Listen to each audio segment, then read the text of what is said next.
How do you study an art style? How do you learn a specific art style? How do you analyze art styles? How do you find your art style?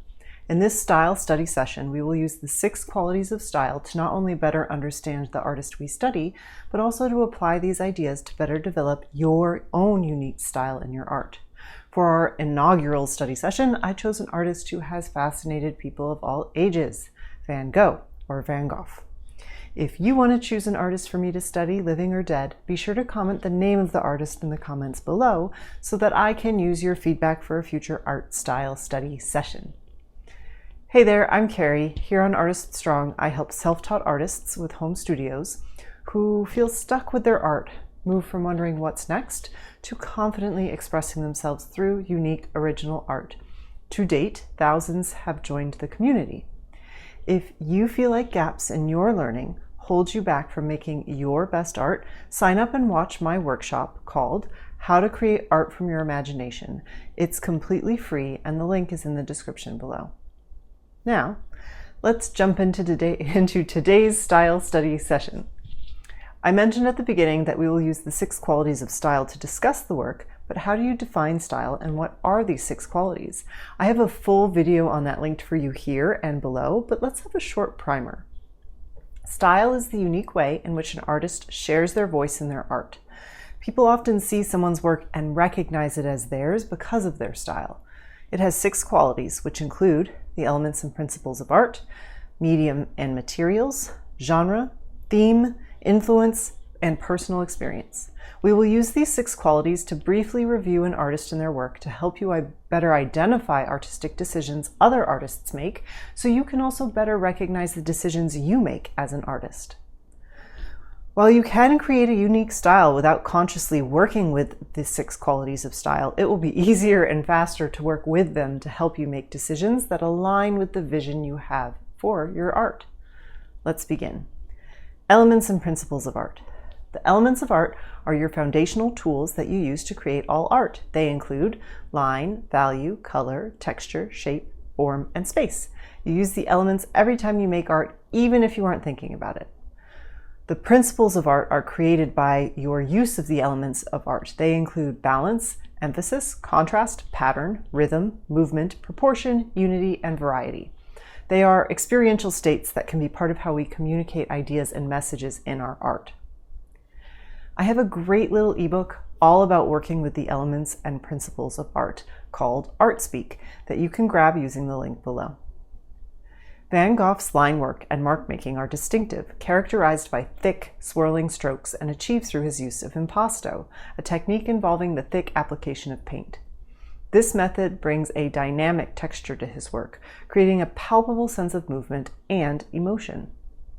Sometimes he let lines show through to create clear edges, where in other paintings the edges of objects blend and blur into the background. His color palette evolved over time. His early works featured dark, neutral tones, but as he grew, he embraced brighter, more vivid colors. Notably, Van Gogh often skipped kind of the soft transitions of value and color, typical of realism, opting instead to let the raw paint texture show through, adding to the emotional intensity of his pieces. I'm curious, what other elements or principles of art do you see showing up as a focus in Van Gogh's work? Tell me more in the comments below. Medium and materials. Medium refers to the kind of art an artist makes and the tools they use to make it. Van Gogh was primarily a painter who worked in oils. He used rolls of canvas to stretch his substrate, which is the surface an artist works on.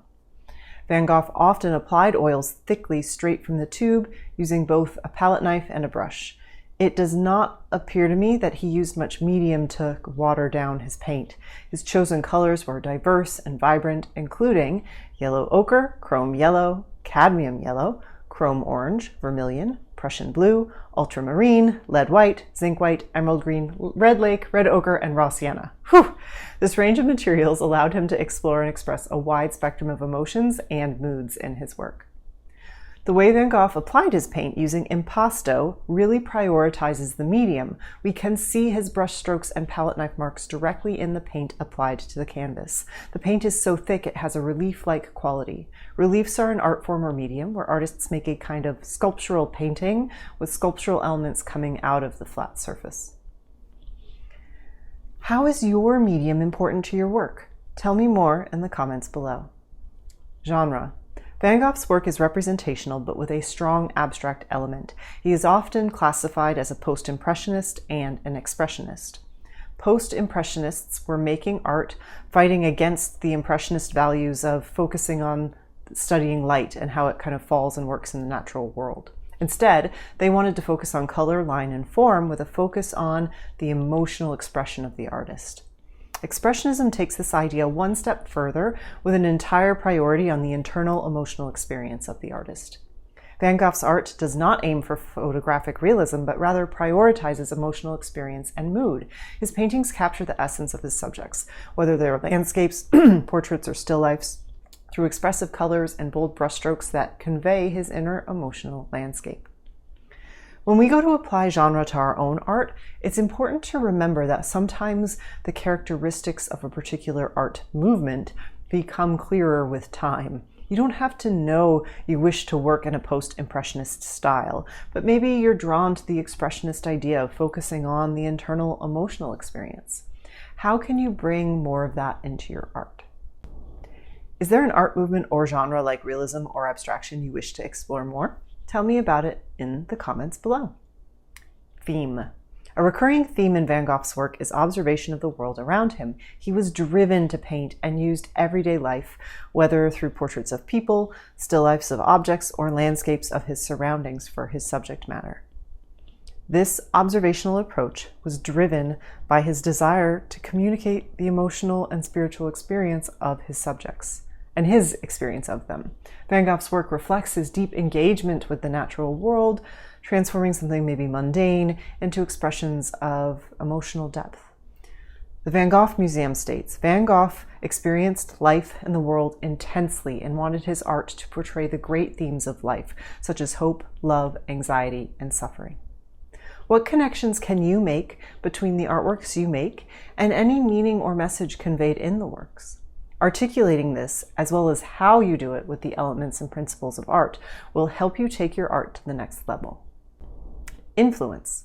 Van Gogh was influenced by a variety of sources, both contemporary and historical. Japanese woodblock prints, with their bold lines and flat areas of color, profoundly impacted his composition and use of color. He was also inspired by the realist works of Millet, who depicted the lives of everyday laborers.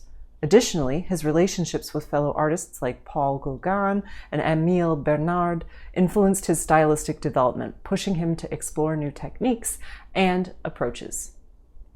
In Steal Like an Artist by Austin Kleon, he briefly mentions something he coined mapping your artist family tree. By looking at the inspirations of the artists you study, you can learn more about what draws you to their work and what elements you wish to explore more in yours. If you are drawn to Van Gogh's work, doing studies of Millet, Japanese woodblock prints, and the work of his peers is a natural extension of your exploration because these influences helped lead Van Gogh to his unique style. If today's art style study session is inspiring you and you feel your art simmering inside, ready to celebrate your unique artist voice, I have just the thing. It's called Self-Taught to Self-Confident. It will help you move from feeling stuck, wondering what's next, to confidently creating a series of artworks that you can share with loved ones and even sell. Choose a time from my calendar here so we can discuss where you're at with your art, where you want to be, and see if I'm a good fit to help. Personal experience. In my art history studies, it was like the artists were separate from their work. I wanted to dig into the life stories and how it's impacted the art, but we were to focus on the formal decisions the artist made. This means how they used the elements and principles of art. And yet, all artists across history have made art that is a direct reflection of their experience.